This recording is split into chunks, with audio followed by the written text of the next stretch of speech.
Louis Braille est né le 4 janvier 1809 à Couvray, en Seine-et-Marne. Son père travaillait le cuir et était bourrelier. C'est un spécialiste des objets en cuir comme les lanières, les sacs, etc. Accident. À 3 ans, Louis jouait dans l'atelier de son père avec une serpette pour le cuir lorsqu'il se blessa à l'œil et perdit la vue car sa blessure s'est infectée. Beaucoup de gens pensent qu'il s'est blessé avec un poisson, comme sur le dessin, mais c'est faux. À l'école de Couvray, son père lui a appris l'alphabet avec des lettres en relief, avec des clous. Louis Braille a donc ensuite pu aller à l'école. Sur la diapo, on voit le nom de Louis Braille avec un alphabet comme celui de son père et en dessous la même chose en braille. Louis Braille était très doué en classe. Le maire de Couvray a dit à sa famille à l'envoyer faire des études à Paris.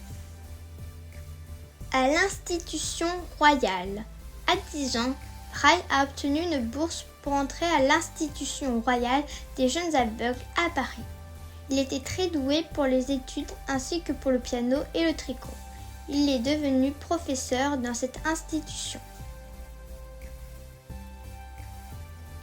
Charles Barbier de la Serre.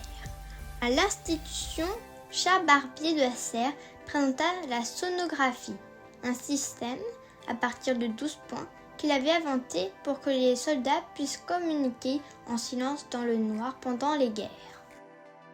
Louis Braille avait 12 ans quand il a assisté à cette présentation et quand il a commencé à travailler à améliorer ce système pour créer un alphabet simple pour les aveugles, car il n'existait alors pas. Invention de l'alphabet Braille. C'est ce système que Louis Braille a simplifié et amélioré pour créer, pendant ses études, l'alphabet Braille qu'il utilisa aussi pour les mathématiques et la musique. Le Braille a aussi été adapté par des utilisateurs étrangers à toutes les langues et à tous les alphabets. Code sur 6 points. Le Braille s'écrit à partir de 6 points que l'on peut ou non faire apparaître en relief pour créer un code différent par lettre. Voici l'alphabet Braille français.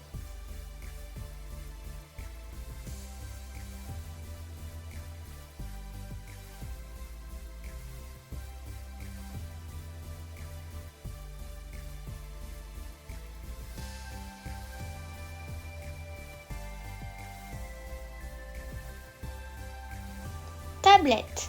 Pour écrire, on utilise une tablette. Avec un poisson, on fait apparaître le relief des points.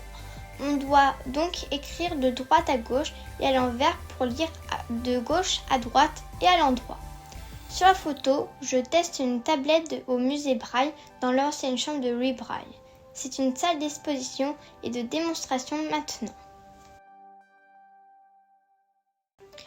Voici la machine à écrire en Braille. Les touches sont dans l'ordre point 3, 2 et 1, espace, point 4, 5, 6.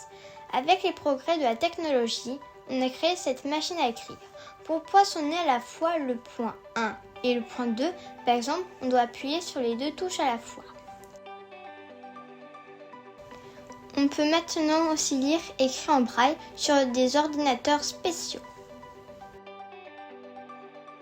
Les aveugles lisent le Braille avec le bout des doigts.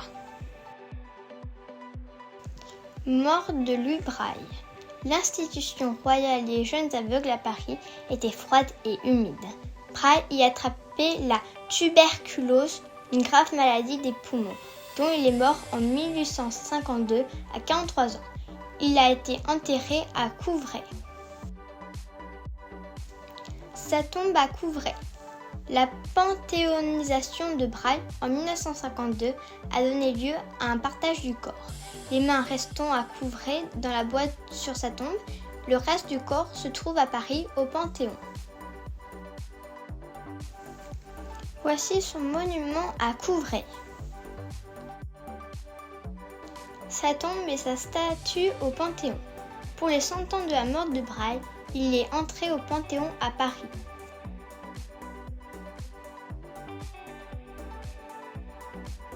Hommage dans le monde. Braille a amélioré la vie des aveugles dans le monde entier.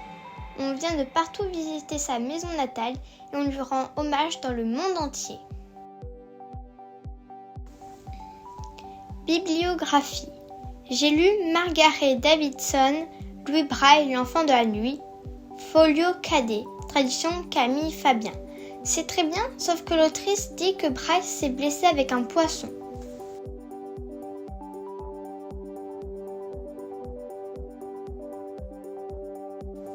Après le confinement, visitez le musée municipal de Braille à Couvray. Tous confinés et tous pour un.